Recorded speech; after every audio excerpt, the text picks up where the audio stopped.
नमस्कार। इस वीडियो में आज अब अंतर करेंगे पूंजी खाते में। हमारा जो चैप्टर था ये व्यापार संतुलन तथा भुगतान संतुलन का था। इसमें हमने व्यापार संतुलन के बारे में बताया, फिर भुगतान संतुलन के बारे में बताया और फिर हमने चालू खाता संतुलन के बारे में बताया। आज हम इस वीडियो के द्वारा डीपली अध्ययन करेंगे पूंजी खाते के बारे में कि पूंजी खाता क्या है।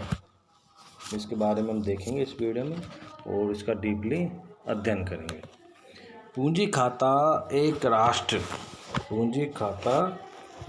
के निवासियों तथा शेष विश्व के पूरे वर्ल्ड के उस कंट्री के अलावा शेष विश्व के निवासियों के उन सभी सौदों का विवरण प्रस्तुत करता है जिनसे उस राष्ट्र के निवासियों तथा सरकार की परिसंपत्तियां एसेट्स तथा देनदारियों में वृद्धि या कमी आती है। इसमें ऋण, पूंजी पुनर्भुगतान, परिसंपत्तियों की बिक्री, स्वर्ण भंडार में परिवर्तन तथा विदेशी करेंसी भंडार आदि सम्मिलित किए जाते हैं। पूंजी खाते में क्या क्या आते हैं? नंबर 1 ऋण, नंबर 2 पूंजी का पुनर्भुगतान, नंबर 3 परिसंपत्तियों की बिक्री, नंबर 4 स्वर्ण भंडार में परिवर्तन और नंबर 5 विदेशी करेंसी का भंडार इसमें सम्मिलित होता है। पूंजी खाते के कंपोनेंट्स क्या क्या है? पूंजी खाते के फैक्टर्स या इसके अवयव क्या क्या है? पूंजी खातों के मुख्यतः अवयव निम्न प्रकार है। नंबर 1 सरकारी सौदे, ऑफिशियली ट्रांजैक्शन। पूंजी खाते के अवयव जैसा कि हमने स्क्रीन में भी इसको देखा रखा है, आप लोग देख सकते हैं पूंजी खाते के अवयव के बारे में। क्या है सरकारी सौदे? इसके अंतर्गत एक राष्ट्र की सरकार या इसकी एजेंसी के वे सौदे हैं जो इनकी परिसंपत्तियों तथा देनदारियों की स्थिति बताते हैं। भारत सरकार द्वारा अंतर्राष्ट्रीय मुद्रा कोष, IMF, इंटरनेशनल मॉनेटरी फंड, विश्व बैंक या किसी राष्ट्र की सरकार से लिए गए ऋण को प्राप्तियां क्रेडिट के रूप में दर्शाया जाता है सरकारी सौदों के अंतर्गत। तो ये इसका पहला फैक्टर है सरकारी सौदे। दूसरा है वह है गैर सरकारी या निजी सौदे। दूसरा जो उसका अवयव है नॉन ऑफिशियली और प्राइवेट ट्रांजैक्शन। इसके अंतर्गत व्यक्ति, व्यावसायिक फर्म तथा अन्य गैर सरकारी संस्थाओं द्वारा किए गए सौदे जो उनकी परिसंपत्तियों तथा देनदारियों को प्रभावित करती हैं। उदाहरणतः एक व्यक्ति या फर्म द्वारा किसी दूसरे राष्ट्र से विनियोग करना। इन विनियोगों से प्राप्त आय को प्राप्तियां क्रेडिट्स तथा भुगतानों को देनदारियां डेबिट्स के रूप में दिखाया जाता है। यह दूसरा, पहला था ऑफिशियली ट्रांजैक्शन, दूसरा नॉन ऑफिस ट्रांजैक्शन या प्राइवेट ट्रांजैक्शन। नंबर 3 पूंजी खाते का अवयव में आता है विदेशी प्रत्यक्ष विनियोग, फॉरेन डायरेक्ट इन्वेस्टमेंट, जिसको FDI भी बोलते हैं। बड़ा इंपॉर्टेंट चीज़ है।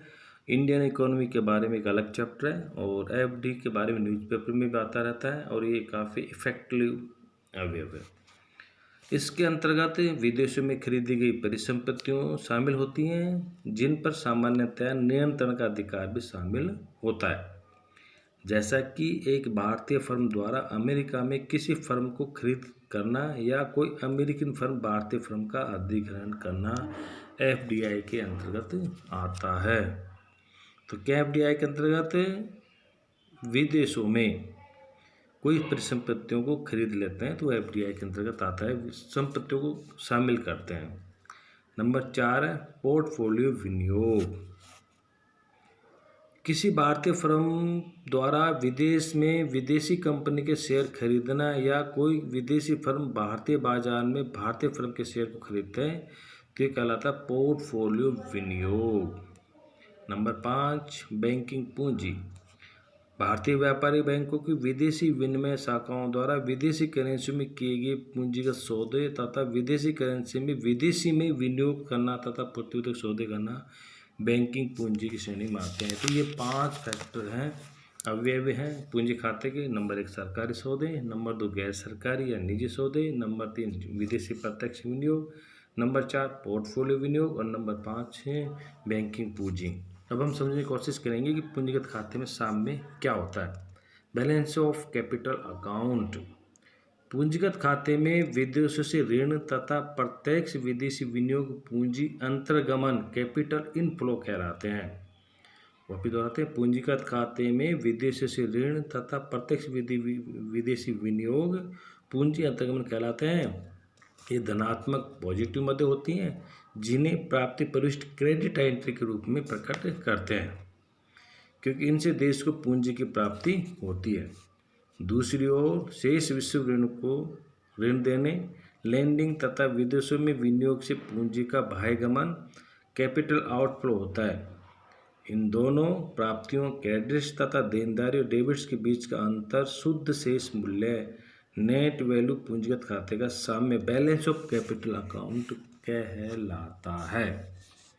संक्षेप में निष्कर्ष रूप में हम कह सकते हैं कि चालू खाता भुगतान संतुलन का वह हिस्सा है जो समस्त वस्तुओं एवं सेवाओं की प्राप्तियों एवं देनदारियों, पुराने ऋणों तथा लेनदारियों पर चुकाए या प्राप्त किए गए ब्याज सहित को शामिल करते हुए दर्शाया जाता है। जबकि पूंजीगत खाता भुगतान संतुलन का वह हिस्सा होता है जो पुराने कर्जों तथा नए ऋणों को संभावित सेटिंग करने से प्राप्त तथा चुकाए गए आय के मध्य उन्हें दर्शाता है। ये अंतर है। इस अंतर को मैं एक बार फिर आपको रिपीट करना चाहूँगा कि ये चालू खाता और पूंजीगत खाते में भुगतान संतुलन के क्या क्या हिस्सा शामिल होता है। चालू खाता भुगतान संतुलन बैलेंस ऑफ पेमेंट का वह हिस्सा होता है जो समस्त वस्तुओं एवं सेवाओं के प्राप्तियों एवं देनदारियों, पुराने ऋणों तथा लेनदारियों पर चुकाए या प्राप्त किए गए ब्याज सहित को शामिल करते हुए दर्शाया जाता है। जबकि पूंजीगत खाता भुगतान संतुलन का वह हिस्सा है जो पुराने कर्जों तथा नए ऋणों को समाहित करने से प्राप्त तथा चुकाए गए आय से मद में इन्हें दर्शाता है। यह है पूंजी खाता और चालू खाता। अगले वीडियो में हम भुगतान संतुलन के बारे में, इनकी और जो अवधारणाएं उनके बारे में अध्ययन करेंगे। नमस्कार।